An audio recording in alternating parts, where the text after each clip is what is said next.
नमस्कार दोस्तों, bright mind channel में आपका बहुत बहुत स्वागत है। तो आज हम लोग पढ़ने वाले हैं ग्राफ। बहुत ही इंपॉर्टेंट है क्योंकि ये आपके एग्जाम में 5 मार्क्स के कंटिन्यूसली रहेंगे ही रहेंगे। तो 2026 में जो भी बोर्ड, बिहार बोर्ड में जो भी बच्चे एग्जाम देंगे, उनके एग्जाम पेपर में मैथ में ये क्वेश्चंस इंटर रहता है 5 मार्क्स। तो चलिए इसे हम इजी वे में समझने की कोशिश करते हैं। देखिए, हमने बोला ग्राफ। ग्राफ पहले ये समझिए कि कितने प्रकार के होते हैं। सिंपल सी बात ये है, सबसे पहले अगर मैं बात करूं तो ग्राफ 3 टाइप के होते हैं। कितने टाइप के?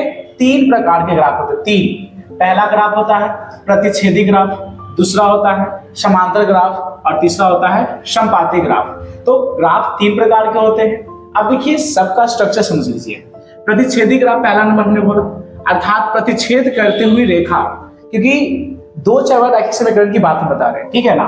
तो 9th में 1 चरवाला रैखिक समीकरण पढ़ने के लिए देता है और इसमें 2 चर वाला। तो ये देखिए 2 चर का है। तो पहला प्रतिच्छेदी जो ग्राफ है उसका डायग्राम कैसे बनेगा ये देख लीजिए। क्रॉस कहीं भी अगर आप बनाओगे ना ग्राफ पेपर में, तो कहीं भी इस तरह से आपको कटिंग होगा। 2 लाइन जब आप कट करोगे ना, तो इस प्रकार से कट होगा और ये जो पॉइंट होगा इसका जो निर्देशांक होगा वही लिखाता है और इसे कहते हैं प्रतिच्छेदी ग्राफ। ये याद रखिएगा। तो पहला नंबर हो गया प्रतिच्छेदी ग्राफ। दूसरा अगर हम बात करें तो समांतर ग्राफ। समांतर में क्या होता है? 2 लाइनें आपस में मिलती नहीं है। जैसे कि अगर ग्राफ अगर बनाते हो तो कहीं से भी ऐसे हो तो ऐसे कितनों दूर तक चल जाएगा ना, तो आपस में मिलेगा ही नहीं। तो ये ग्राफ कौन सा ग्राफ हो गया भाई? तो ऐसा डायग्राम हमारा जो होगा वो समांतर ग्राफ का होगा। ओके। और तीसरी की बात करते हैं समपाती। समपाती का मतलब क्या हुआ सर? तो समपाती का जैसे कि यहाँ पे अगर मैं बता दूं, ये देखिए समपाती में क्या होगा ना, किधर भी एक लाइन जाएगा, किधर भी, तो एक ही लाइन पर डबल लाइन आ जाएगा। तो एक हो गया, ठीक है, और एक यहाँ और हो गया। तो ये देखिए ये जो डायग्राम हमने बनाया है ये बन गया है ग्राफ किसका? तो समपाती का। ये याद रखिएगा। तो हमने सीखा कि ग्राफ 3 प्रकार के होते हैं। पहला प्रतिच्छेदी ग्राफ, डायग्राम ऐसे बनेगा। दूसरा समांतर ग्राफ, 2 लाइन समान सीध में जाएगी, मिलेगी कभी नहीं, कितनों दूर खींच दोगे तो, ठीक है। समपाती एक ही लाइन पर दोनों रेखाएं, एक ही लाइन पर दोनों रेखाएं, ठीक है। अब इसके बाद आगे क्या पूछा जाता है, इसमें इंपॉर्टेंट है। तो प्रतिच्छेदी रेखा का जो ये फॉर्मूला हम बता रहे हैं वो बहुत इंपॉर्टेंट है, यह ध्यान से देख लीजिएगा। प्रतिच्छेदी रेखा में क्या होता है सर कि A1/A2 does not equal to B1/B2 होता है। ये याद रखिएगा। A1/A2 does not equal to B1/B2। इसे हम लोग क्या कहेंगे? तो कहेंगे सर ये जो है ना हमारा ये प्रतिच्छेदी रेखा है। दूसरा अगर हम बात करते हैं तो यहाँ पे ध्यान दीजिएगा कि A1/A2 बराबर B1/B2 और कहा गया सर बराबर C1/C2। अगर ऐसे इसमें हम कैसे पहचाने कि कौन हमारा बराबर नहीं है? यहाँ देखिए A1/A2 बराबर रहेगा B1/B2 के और does not equal to C1/C2 के। तो समझ जाइएगा कोई भी हल नहीं। ये देखिए कोई हल नहीं। समझ में आ रही है बात? ये कहानी है। तीसरा रूल है A1/A2 बराबर B1/B2 बराबर C1/C2। अगर तीनों बराबर रहेंगे ना तो इसको हम कहेंगे कि इसका अनंत हल होगा। अर्थात समपाती का अनंत हल कैसे होता है वो देखिए। प्रतिच्छेदी का एक हल क्यों हुआ? क्योंकि यहाँ देखिए एक बिंदु कटा कि नहीं कटा, तो एक हल हुआ। और देखो यहाँ कोई हल नहीं का मतलब क्या हो गया कि ये देख लो, ये आपस जो रेखाएं हैं आपस में कहीं मिलवे नहीं करेगा, तो कोई भी हल पास होगा, इसीलिए इसका कोई हल नहीं होता है। और तीसरा देख लो अनंत हल क्यों होंगे सर? क्योंकि A1/A2 बराबर B1/B2 बराबर C1/C2 अगर रहेगा तो हम कहेंगे अनंत हल होंगे। कितने हल होंगे? अनंत हल। तो आपके ऑब्जेक्टिव में भी क्वेश्चन पूछे जाते हैं और सब्जेक्टिव में भी। ये 3 ग्राफ होते हैं। अगेन रिपीट, पहला प्रतिच्छेदी जिसका 2 रेखा आपस में कट होगा, कैसे बता दिया। इसका ये डायग्राम है जो कि एग्जाम में पूछे जाते हैं। और प्रतिच्छेदी का एक हल होता है जिसे अद्वितीय हल कहते हैं, ठीक है।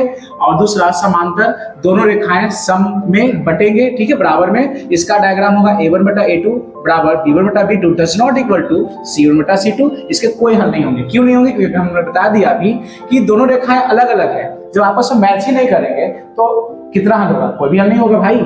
अगला संपाती, तो देख लो संपाती मतलब एक ही लाइन पर दोनों आ जाएंगे, ठीक है। इसके A1/A2 बराबर B1/B2 बराबर C1/C2 इसके अनंत हल होंगे। इसके अनंत हल क्यों होंगे वो भी देख लीजिए। जैसे कि अगर एक ही रेखा पर दोनों चला आया तो देखिए कितना बिंदु बनेगा, अनंत हल बिंदु बनेगा कि नहीं बनेगा, इसको काउंट नहीं कर सकते हैं। तो ये 3 याद रखिएगा डायग्राम।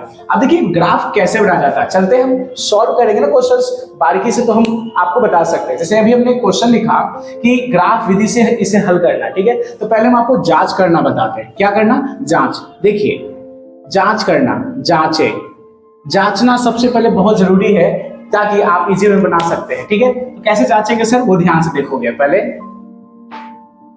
देखिएगा। तो जांचने के लिए हम सबसे पहले क्या करेंगे कि पहचानना चाहिए। देखिए जो क्वेश्चंस रहेगा ना, आप खुद चेक कर लोगे कि आपका ग्राफ सही है या गलत है, टीचर की जरूरत नहीं पड़ेगी, ठीक है ना। तो आप टेंशन नहीं लेना है। देखिए क्वेश्चन से x - 2y बराबर 5। तो सबसे पहले इसको क्या करिए कि बराबर की पट्टी ले आइए। x - 2y बराबर की पट्टी आएगा तो प्लस में तो -5 हो जाएगा, बराबर 0, ठीक है। दूसरा समीकरण को भी ऐसे करिए, डायरेक्ट हम कर सकते हैं। ध्यान दीजिएगा, 2x + 4y अब बराबर की पट्टी है तो इधर ले आएंगे तो -10 बराबर कितना लिख देंगे, 0। सबसे पहला काम बराबर की पट्टी 0 करना है, ठीक है। दूसरा काम क्या करना है, देखो कौन क्या होता है, x, y और अंक, x, y और अंक। तो x वाला अंक a होता है, x वाला अंक क्या होता है, a होता है। तो सर a, ये b और ये c हो गया।